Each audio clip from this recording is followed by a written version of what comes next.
Hey, it's me, Regine! Welcome to my mini vlog, an OFW living in Kuwait. For today's ganap nga ay pupunta kami Mubarakia at nagkayayaan ng buong tropa.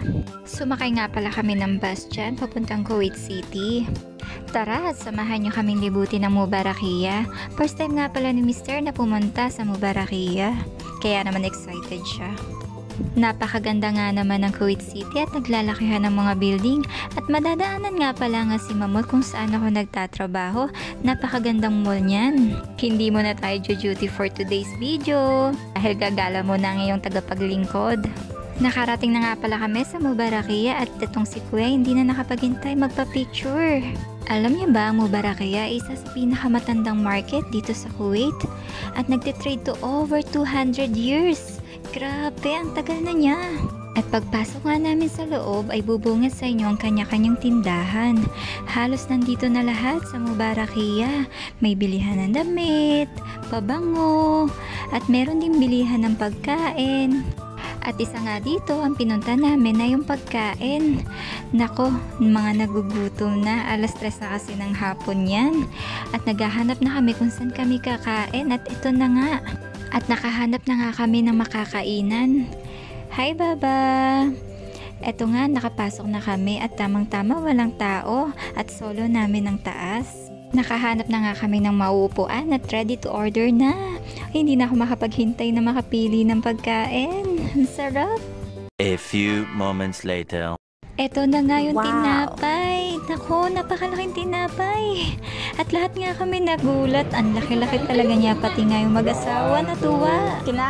Ang tawag nga pala dyan ay kubos. Sa tinagal-tagal ko dito sa Kuwait, ngayon lang ako nakakita ng ganyang kalaking tinapay.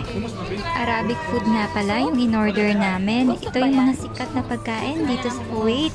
At ang dami naming in-order, hindi na kami makahintay kumain. Ayan na nga, kanya-kanya na kaming kain dyan. At ang paborito kong chicken musbus, pati si Mr. Paborito yan. Ang sarap nga ng kain namin dyan. At ito nga, nagustuhan ko talaga to. Nakalimutan ko yung tawag dito, pero ang sarap niya, grabe. O, mga nabusog na. At ayan, si Baba, hello. Ayan, ngiting nabusog na. At meron pang ang palibreng tea. Ang cute, ang liit. O, cheers!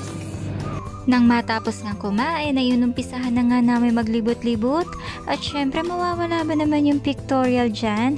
At ito nga kaming ni Dayan, inumpisahan na nga namin mag-picture-picture at supportive nga to si Kuya, nag-picture taking nga kami dyan. At mawawala ba naman ang buong tropa? Picture taking din kami syempre. Pero akala namin picture video pala, sige pose. Nako, itong si Mr. talaga. Pumunta nga rin pala kami dun sa may tower. At napakaganda. Ayan, nilibot namin dyan.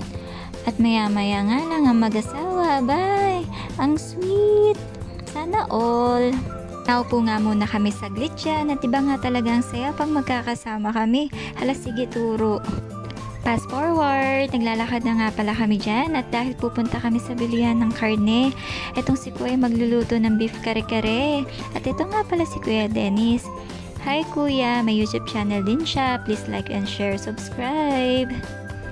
Halos kompleto nga naman talaga dito sa Mubarakia. At marami ding gulay at prutas.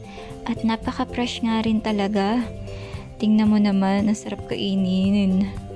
At sino hindi nakakaalam dito sa Pupak? Ito nga pala yung paborito ng mga bata dito sa Kuwait. At meron ding dates. Napakasustansya na itong dates na to.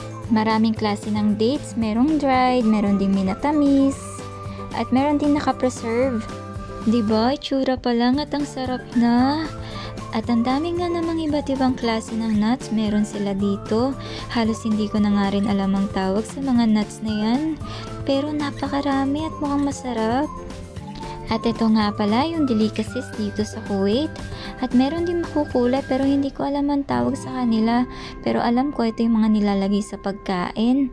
Ang dami. At ito na nga, nahanap na nga namin yung bilihan ng baka. Ang napakaraming baka nga naman, tingnan mo. At ito na si Kuya at namimili na para sa kanyang kare-kare. Excited na nga yung magluto. At ito na nga, nakabili na kami at pauwi na kami. Ready for kare-kare later at magluluto si Kuya Dennis. Naglalakad na nga kami dyan at dadaan muna nga daw kami sa may Karibo dahil itong si Luigi ay magpapakape raw. Hindi nyo nga natatanong ay napakasarap din naman talaga ng kape ng Karibo. Wow! Thank you sa libre, sa uulitin. Ang sarap nga naman pag libre. At ito na nga, pababa na si Haring Araw at uuwi na kami. See you in my next vlog. Bye!